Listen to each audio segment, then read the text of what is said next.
அனைவருக்கும் வணக்கம். இன்றைக்கி நம்மளுடைய சேனலில் என்ன பதிவுகள்லாம் பார்த்து தெரிஞ்சுக்க போகிறோம் அப்படின்னு பார்த்தீங்கன்னா, 12 ராசி சக்கரத்தில் 11வது ராசியாக இருக்கக்கூடிய கும்ப ராசி நேயர்கள் அனைவருக்குமே ஆடி மாதத்தில் வரக்கூடிய அடுத்த 15 நாட்களில் என்ன மாதிரியான மாற்றங்கள், எப்படிப்பட்ட சிறப்பான பலன்கள் எல்லாம் இவங்க அடைய போகிறாங்க. அது மட்டும் இல்லாமல் ஏதாவது கெடு பலன்கள் நடக்க இருந்தால் அந்த கெடு பலன்கள் இருந்து விடுபட இவங்க என்ன மாதிரி விஷயங்களை மேற்கொள்ள வேண்டும் அப்படின்றத பற்றியும் நம்ம இன்றைக்கி இந்த வீடியோ பதிவுகளில் தெளிவாக பார்த்து தெரிஞ்சுக்கலாங்க.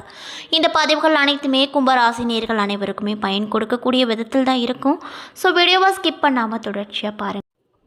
உங்களுக்கு சிவபெருமானையும் பார்வதி தாயாரையும் ரொம்ப ரொம்ப பிடிக்கும் அப்படின்னா அந்த வீடியோக்கு ஒரு லைக் பண்ணிவிட்டு உங்களுடைய ஆள் மனதில் நிறைவேறாத விஷயத்தை ஒன்றை வேண்டதெல்லாம் நினைத்துக்கொண்டு நம்மளுடைய கமெண்ட் பாக்ஸில் ஓம் நமச்சிவாயா போற்றி அப்படின்னு சொல்லிட்டு மறக்காமல் 3 முறை பதிவு பண்ணுங்கள். இந்த தருணத்தில் நீங்கள் அந்த சிவபெருமானை நினைத்து இப்படி ஒரு விஷயம் செய்யும்போது கண்டிப்பாக நீங்கள் என்ன விஷயங்கள்லாம் நடக்க வேண்டும் அப்படின்னு சொல்லி வேண்டுதல் வைத்தீங்களோ அந்த விஷயங்கள் அனைத்தையுமே அவர் கூடிய விரைவில் நடத்தி வைப்பார். ஸோ நம்பிக்கையோடு அந்த ஒரு விஷயத்தை செஞ்சு பாருங்கள்.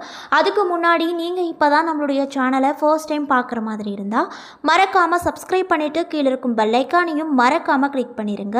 அப்போ தான் நம்ம சேனலில் போடுற ஒவ்வொரு வீடியோவுமே உங்களுக்கு நோட்டிஃபிகேஷன் மூலியமாக உடனுக்குடனே வந்து சேரும். ஸோ இப்போ வாங்க நம்ம வீடியோக்குள்ளே போகலாம். மாற்றங்களை பற்றி சிந்தித்து கொண்டே இருக்கக்கூடிய கும்பராசி நேயர்கள் அனைவருக்குமே இந்த ஆடி மாத கிரக நிலையை ஆராய்ந்து பார்க்கும்போது மாத தொடக்கத்தில் உங்கள் ராசிநாதன் சனி வக்ர இயக்கத்தில் இருக்கார். இதனால் 2ல் ராகுவும் 8ல் கேதுவும் சஞ்சரிக்கிறாங்க. அது மட்டும் இல்லாமல் இதனால் உங்களுக்கு என்ன மாதிரியான மாற்றங்கள்லாம் நடக்கும் அப்படின்னு பார்த்தீங்கன்னா, ஆரோக்கிய தொல்லையும் அதை முன்னிட்டு மருத்துவ செலவுகளும் சற்று அதிகமாகவே இந்த 15 நாட்களில் காணப்படும். தொழில் மற்றும் வியாபாரத்தில் குறுக்கீடுகளும் எதிரிகளின் தொல்லைகளும் வந்து சேரும். நண்பர்கள் நம்பிக்கை பாத்திரமாக நடந்துக்க மாட்டாங்க. குடும்ப பிரச்சனை கூடுதலாகி மன அமைதியை குறைக்கும். மேலும் எதையும் உங்கள் நேரடி பார்வையில் வைத்துக்கொள்ள வேண்டிய நேரமாக இது அமைய பெற்றிருக்கு. முக்கியமாக இந்த காலகட்டமானது உங்களுக்கு ரொம்ப ரொம்ப கவனமாக இருக்க வேண்டிய காலகட்டமாக அமைஞ்சிருக்குங்க. மாத தொடக்கத்திலேயே குருவும் செவ்வாயும் இணைந்து 4வது இடத்துல சஞ்சரிக்கிறாங்க உங்கள் ராசிக்கு. ஏன்னா இதனால் குருமங்கள யோகம் உருவாகுது. குடும்பத்தில் சுபகாரிய பேச்சுவார்த்தைகள் நல்லபடியாக நடக்கும். இடம் வாங்குவது, வீடு கட்டுவது போன்றவற்றில் நீங்கள் அதிக அளவில் இந்த காலகட்டத்தில் கவனத்தை செலுத்துவீங்க. சகோதரர்களின் ஒத்துழைப்போடு சில நல்ல காரியங்களை இல்லத்தில் நடத்தி வைப்பீங்க. மேலும் குருவின் பார்வையானது 10வது இடத்துல உங்கள் ராசியில் பதிவதால் தொழிலை விரிவு செய்யவும் புதிய முதலீடுகள் செய்து வளர்ச்சி அடையவும் நினைப்பீங்க. ஆனாலும் ஜென்மசனியின் ஆதிக்கம் இருப்பதால் எதிர்பார்த்த லாபங்கள் கிடைப்பது ரொம்ப ரொம்ப அரிதான ஒரு விஷயமாகவே பார்க்கப்படுது. உழைப்புக்கேற்றாற் போல பலனை எதிர்பார்க்க இயலாது. அனுபவஸ்தாரர்களின் ஆலோசனைகள் இந்த காலகட்டத்தில் கண்டிப்பாக உங்களுக்கு கை கொடுக்கும். கடக ராசியில் சஞ்சரிக்கக்கூடிய புதன் ஆடி 5ஆம் தேதி வக்ரம் பெற்றிருக்காரு. மேலும் உங்கள் ராசிக்கு 5 மற்றும் 8 ஆகிய இடங்களுக்கு அதிபதியானவர் தான் இந்த புதன் பகவான். மேலும் பஞ்சாதிபதியான அவர் வக்ரம் பெறுவதால் பூர்வீக சொத்துக்கள் சம்பந்தப்பட்ட வழக்குகள் மீண்டும் தலை தூக்கலாம். எதிரிகளின் பலம் கூடும். லாபம் ஒரு வழியில் வந்தாலுமே மற்றொரு வழியில் செலவுகள் வந்த வண்ணமாகவே இருக்கக்கூடும். வீண் வாக்குவாதங்களை தவிர்ப்பது ரொம்ப ரொம்ப நல்லது. முக்கியமாக இந்த 15 நாட்களில் ரொம்ப நல்லது அப்படின்னு சொல்லப்படுகிறது. மேலும் நீங்கள் தேவையில்லாத பிரச்சனைகளில் போய் கலந்துக்காதீங்க. அது மட்டும் இல்லாமல் உங்களுடைய பிள்ளைகளால் சில பிரச்சனைகள் வந்து சேரும். எனவே அவர்களை உங்களுடைய மேற்பார்வையில் வைத்து இந்த காலகட்டத்தில் பார்த்து கொள்வது முக்கியமான ஒரு விஷயமாக பார்க்கப்படுது. அஷ்டமாதிபதியாக புதன் இருப்பதால் அதன் வக்ர காலத்தில் மாமன் மைத்துனர் வழியில் ஏற்படும் மனக்கசப்புகள் மாறும். வீடு மாற்றங்கள் நன்மை தரக்கூடியதாக இந்த காலகட்டத்தில் உங்களுக்கு நிச்சயமாக அமையும். மேலும் ஆடி 16ஆம் தேதி சிம்ம ராசிக்கு சுக்கிரன் செல்கிறார். இதனால் உங்கள் ராசிக்கு 4 மற்றும் 9 ஆகிய இடங்களுக்கு அதிபதியானவர் தான் இந்த சுக்கிர பகவான். அவர் சப்தமஸ்தானத்திற்கு வரும்போது உங்களுக்கு நல்ல நற்பலன்களை தான் கொடுப்பார். மேலும் தொழில் மற்றும் வியாபாரத்தில் கணிசமான லாபங்கள் கைக்கு வந்து சேரும். வாகன யோகம் கிடைக்கும். புகழ்பெற்ற ஆலயங்களுக்கு சென்று வழிபட்டு வர நினைக்கும் ஆசைகள் அனைத்துமே இந்த காலகட்டத்தில் நல்லபடியாக நடக்கும். அது மட்டும் இல்லாமல் ஆடை ஆபரண சேர்க்கை உண்டாகும். ஒரு சிலருக்கு புதிய பொறுப்புகளும் பதவிகளும் கிடைக்கப்பெற்று ரொம்பவே மனமகிழ்ச்சியோடு காணப்படுவாங்க. மேலும் வேலை செய்யக்கூடிய இடத்துல உயர் அதிகாரிகளின் ஆதரவு திருப்தி அளிக்கக்கூடிய வகையில் உங்களுக்கு இருக்கும். பொது வாழ்வில் இருக்கக்கூடிய கும்பராசி நேயர்களுக்கு இந்த 15 நாட்களானது எப்படி இருக்கும் அப்படின்னு பார்த்தீங்கன்னா, நிதானமாக செயல்படுவது நல்லது. வியாபாரம் மற்றும் தொழில் செய்பவர்களுக்கு கணக்கு வழக்குகளில் கவனமாக இருக்க வேண்டும். மேலும் உத்தியோகத்தில் இருப்பவங்களுக்கு மாத கடைசியில் மகிழ்ச்சியான தகவல்கள் கிடைக்கப்பெற்று ரொம்பவே மனமகிழ்ச்சியோடு காணப்படுவீங்க. மேலும் கலைஞர்களுக்கு குறுக்கீடுகள் அதிகரிக்கும். மாணவ மற்றும் மாணவிகளுக்கு படிப்பில் அக்கறை ரொம்ப தேவை. அதே போல் பெண்களாக இருக்கக்கூடிய கும்பராசி நேயர்களுக்கு சுப செலவுகள் அதிக அளவில் காணப்படும். மேலும் துணிந்து எந்த முடிவையும் எடுக்க இந்த காலகட்டத்தில் இயலாது அப்படின்னு சொல்லப்படுதுங்க. மேலும் உங்களுக்கு அதிர்ஷ்டத்தை தரக்கூடிய நாட்கள் ஆகஸ்ட் 1, 10, 11, 12. மகிழ்ச்சி தரக்கூடிய வண்ணம் கிளிப்பச்சை அப்படின்னு சொல்லப்படுதுங்க.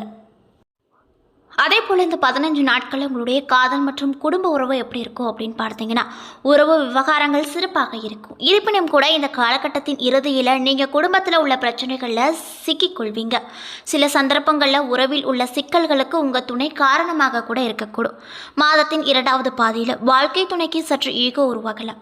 வாழ்க்கை துணையும் வசதிகளும் ஆடம்பரங்களையும் விரும்புவர். மேலும் இந்த காலகட்டத்தில் செலவுகள் தூண்டப்படலாம். திருமண வாழ்க்கையில் மனைவி மற்றும் துணைவியாரோடு கடந்த கால பிரச்சனைகளை தீர்க்கலாம். நிதி மற்றும் ஆவணங்கள் தொடர்பான சில விஷயங்களில் கருத்து மோதல்கள் இருக்கக்கூடும். அதனால் பார்த்து கவனமாக இருங்க. அது மட்டும் இல்லாமல் இந்த காலகட்டத்தில் புதிய காதல் மற்றும் காதலை கண்டறிவது கைகூடாது. உறவில் விலகம் மனப்பான்மை இருக்கக்கூடும். மேலும் நிதி நிலைமையை பொறுத்தவரையில் இந்த 15 நாட்கள் உங்களுக்கு எப்படி இருக்குன்னு பார்த்தீங்கன்னா, நிதி நிலைமை உங்களுக்கு மிதமாக தான் இந்த 15 நாட்கள் முழுக்கவே இருக்க போகுது. அசையா சொத்துக்கள் வடிவில் எதிர்காலத்திற்கான நிதியை சேமிக்க முயற்சி செய்வீங்க. இந்த காலகட்டத்தில் பணவரவு அப்படிங்கிறது மிதமாக தான் உங்களுக்கு இருக்கும். மேலும் மறைமுக ஆதாரங்கள் மூலமாக நீங்கள் வருமானத்தை ஈட்டுவீங்க. கடன்கள் குவியலாம் மற்றும் அதை திரும்ப செலுத்துவது கடினமாக இருக்கக்கூடும். செலவுகள் மற்றும் மருத்துவ செலவுகள் போன்றவற்றில் நீங்கள் அதிகப்படியான பணங்களை செலவு செய்வீங்க. வீட்டின் பழுது மற்றும் மாற்றங்களுக்கு செலவு செய்ய நேரிடும். அரசின் கொள்கைகள் மற்றும் உத்தரவுகள் எதிர்பார்த்த செலவுகள் ஏற்பட வாய்ப்பு இருக்குது. அது மட்டும் இல்லாமல் உத்தியோகத்திற்கு இருக்கக்கூடிய கும்பராசி நேயர்களுக்கு இந்த 15 நாட்கள் எப்படி இருக்குன்னு பார்த்தீங்கன்னா, அதிக கவனமும் அர்ப்பணிப்பும் மட்டுமே உத்தியோகத்தில் விரும்பிய முடிவுகளை பெறுவதற்கான ஒரே வழியாக இந்த காலகட்டத்தில் உங்களுக்கு அமைஞ்சிருக்கு. பணிபுரியும் இடத்துல பணிபுரியும் பெண்களால் நன்மைகள் நிச்சயமாக நடக்கும். கடின உழைப்பு இருந்த போதிலுமே மேலதிகாரிகளின் மற்றும் முதலாளியின் நம்பிக்கை பெறுவது உங்களுக்கு கடினமாக இந்த காலகட்டத்தில் இருக்கக்கூடும். எதிர்பாராத மாற்றம் பயத்தை தூண்டும் மற்றும் பதட்டம் தொழில் முறையில் இடத்துல உங்களுடைய தொந்தரவு அதிக அளவில் செய்யும். அது மட்டும் இல்லாமல் தொழில் கடமைகளை நிறைவேற்றும் போது பயணங்கள் மற்றும் புதிய நபர்களை சந்திப்பது எதிர்பார்க்கப்படுது. பணியிடத்தில் சக பணியாளர்கள், குறிப்பாக பெண் சக ஊழியர்கள் சாதகமாக உங்களுக்கு இருப்பாங்க. புதிய வேலையை பொறுத்த அல்லது பதவி மாற்றம் செய்வது அவ்வளவு சுலபமாக இருக்காது. தற்போது செய்து கொண்டிருப்பதை அதிக எதிர்பார்ப்பு இல்லாமல் செய்வது உத்தமங்க. மேலும் இந்த காலகட்டத்தில் மேலதிகாரிகள் உங்களுக்கு சாதகமாக இருப்பாங்க. முதல் பாதையில் நிர்வாகத்தோடு சில பகைகள் உங்களுக்கு ஏற்படுங்க. தொழிலை பொறுத்த வரையில் இந்த 15 நாள் உங்களுக்கு எப்படி இருக்கும் அப்படின்னு பார்த்தீங்கன்னா, தொழிலில் ஈடுபடும் கும்பராசிக்காரர்கள் மாற்றத்தை பார்ப்பார்கள். மேலும் சிலர் இந்த காலகட்டத்தில் வியாபாரத்தின் முன்னேற்றம் மற்றும் செழிப்புக்கு புத்துணர்வு அளிப்பார்கள். அது மட்டும் இல்லாமல் தொழில் மூலமாக பணவரவு மிதமாகத்தான் இருக்கும். போட்டியாளர்கள் மற்றும் பிற வெளிப்புற காரணிகளை சிறந்த முறையில் கையாளுவீங்க. தொழிலில் உங்கள் லாபம் அதிகரிக்கும். அது மட்டும் இல்லாமல் உங்களுடைய பங்குதாரர்கள் கை கொடுப்பாங்க. வியாபாரத்தில் எதிரிகளால் இந்த காலகட்டத்தில் தடைகள் அனைத்துமே நீங்கி போகும். மேலும் ஆரோக்கியத்தை பொறுத்த வரையில் இந்த 15 நாள் எப்படி இருக்குன்னு பார்த்தீங்கன்னா, முறையான தூக்கமின்மை மற்றும் வெப்ப தொடர்பான பிரச்சனைகளை சந்திக்க நேரிடும். வாகனம் ஓட்டும்போது அல்லது படிக்கட்டில் ஏறும்போது சிறு காயங்கள் சந்திக்க நேரிடும். அதனால் பார்த்து கவனமாக இருங்க.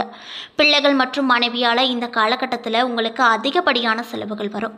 மன ஆரோக்கியம் இந்த காலகட்டத்தில் சில சோதனை காலங்களுக்கு உட்படுத்தப்படலாம் அப்படின்னு சொல்லப்படுது. மேலும் மாணவர்களாக இருக்கக்கூடியவங்களுக்கு இந்த காலகட்டமானது எப்படி இருக்குன்னு பார்த்தீங்கன்னா, கல்வி விஷயத்தில் மிதமான காலமாக இருக்கும். சமூக ஊடகங்கள் மற்றும் பிற பொழுதுபோக்கு விஷயங்களில் தவிர்ப்பது மூலமாக கவனச்சிதறல்களை நீங்கள் தவிர்த்து பாடங்களில் நல்ல மதிப்பெண் உங்களால் கண்டிப்பாக எடுக்க முடியும் அப்படின்னு சொல்லப்படுதுங்க. என்ன நண்பர்களே, இந்த வீடியோ பதிவுகளில் கும்பராசி நேயர்கள் அனைவருக்குமே ஆடி மாதத்தில் வரக்கூடிய அடுத்த 15 நாட்களானது எப்படிப்பட்ட நாட்களாக அமைய போகிறது என்பதை பற்றி முழுமையாக இந்த வீடியோவில் பார்த்துருப்போங்க. இந்த பதிவுகள் அனைத்துமே உங்களுக்கு பயன் கொடுக்கக்கூடிய விதத்தில் தான் அமைய பெற்றிருக்கும். ஸோ வீடியோ பிடிச்சிருந்தால் லைக் பண்ணுங்கள், ஷேர் பண்ணுங்கள். அது மட்டும் இல்லாமல் உங்களுக்கு சிவன் மற்றும் பார்வதி தாயாரை ரொம்ப ரொம்ப பிடிக்கும்னா இந்த வீடியோக்கு ஒரு லைக் பண்ணிவிட்டு உங்களுடைய ஆள் மனதில் ஒரு விஷயத்தை வேண்டுதலாக நினைத்து கொண்டு நம்மளுடைய கமெண்ட் பாக்ஸில் ஓம் நமச்சிவாயா போற்றி அப்படின்ற சக்தி வாய்ந்த மூலமந்திரத்தை மறக்காமல் 3 முறை பதிவு பண்ணுங்கள். நீங்கள் இந்த தருணத்தில் அவரை நினைத்து இப்படி ஒரு விஷயம் செய்யும்போது கண்டிப்பாக நீங்கள் என்ன விஷயங்கள்லாம் வேண்டுதலாக நினைத்தீங்களோ அந்த விஷயங்கள் அனைத்துமே அவர் கூடிய விரைவில் நடத்தி வைப்பார். ஸோ நம்பிக்கையோடு அந்த ஒரு விஷயத்தை செஞ்சு பாருங்கள். அதுக்கு முன்னாடி நீங்கள் இப்போ தான் நம்மளுடைய சேனலை ஃபர்ஸ்ட் டைம் பார்க்குற மாதிரி இருந்தால் மறக்காமல் சப்ஸ்கிரைப் பண்ணிவிட்டு கீழே இருக்கும் பெல் ஐக்கானையும் மறக்காமல் கிளிக் பண்ணிடுங்க. அப்போ தான் நம்ம சேனலில் போடுற ஒவ்வொரு வீடியோவுமே உங்களுக்கு நோட்டிஃபிகேஷன் மூலியமாக உடனுக்குடனே வந்து சேரும். நன்றி.